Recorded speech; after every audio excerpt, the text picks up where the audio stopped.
Nakoľko najčastejšie sa v rámci podnikania stretávame so živnosťou a so spoločnosťou s ručením obmedzeným, môžeme si povedať 7 základných rozdielov medzi týmito dvoma hlavnými formami podnikania.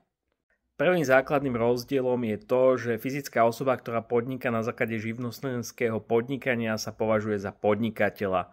Na druhej strane fyzické osoby, ktoré sú spoločníkmi alebo konateľmi spoločnosti s ručením obmedzením, sa za podnikateľa nepovažujú, pretože podnikateľom je samotná právnická osoba, spoločnosť s ručením obmedzeným. Druhým základným rozdielom je zodpovednosť za záväzky.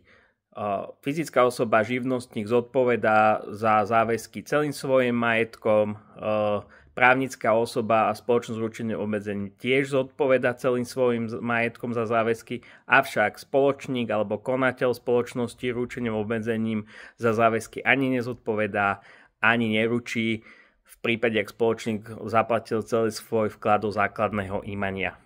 Tretím základným rozdielom je, že v prípade živnosti nie je potrebné mať základné imanie.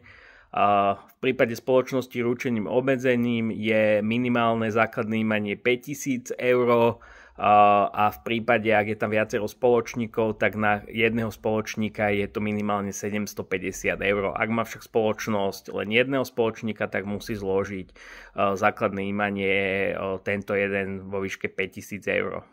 Štvrtým základným rozdielom je spôsob založenia. V prípade živnosti je to jednoduchší, v prípade, ak má fyzická osoba, živnostník iba voľné živnosti, tak je to naozaj proces, ktorý trvá 1, 2, 3 dní. V prípade spoločnosti s ručením obmedzením je to komplikovanejšie založenie, je to dvojkrokové, najprv sa musí založiť, spoločnosť musí získať oprávnenie na výkon podnikateľskej činnosti a následne musí byť zapísaná do obchodného registra a zápisom do obchodného registra vzniká a teda je oprávnená vykonávať tú podnikateľskú činnosť.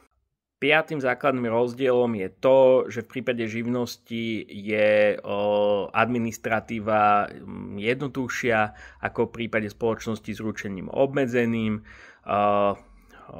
Živnostník je povinný viesť jednoduché účtovníctvo, spoločnosť s ručením obmedzeným musí viesť podvojné účtovníctvo, zároveň minimálne raz ročne sa musí stretnúť valné zhromaždenie, respektíve musí byť rozhodnutie jediného spoločníka.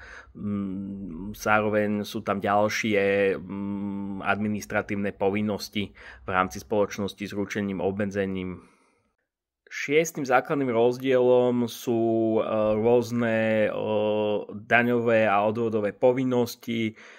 V prípade živnostníka je to povinnosť platiť pri splnení zákonných podmienok odvody na sociálne poistenie a na zdravotné poistenie. V prípade spoločnosti s ručením obmedzením sú to najmä daňové povinnosti, ale v prípade, ak si spoločníci budú vyplácať dividendy zo zisku, prípadne ak bude konateľ poberať odmenu za výkon funkcie konateľa, tak má tiež určite daňovo-odvodové povinnosti, na ktoré treba myslieť. Siedmym základným rozdielom medzi živnosťou a spoločnosťou s ručením obmedzeným je, že fyzická osoba živnostník vykonáva podnikanie samostatne vo svojom mene, to je nemá spoločníkov, môže mať zamestnancov, ale nemá spoločníkov. Naproti tomu v rámci spoločnosti s ručením obmedzením sa môžu na podnikaní podieľať viacerí spoločníci, celkovo ich môže byť až 50. A výhodou toho je, že je možné mať viacero osôb, ktoré sa venujú činnosti v rámci podnikania, respektíve je možné získať väčší objem finančných prostriedkov prostredníctvom vkladov do základného imania, prípadne je možné získať finančného investora, ktorý vstúpi do spoločnosti, ale nepodieľa sa na jej aktívnom riadení.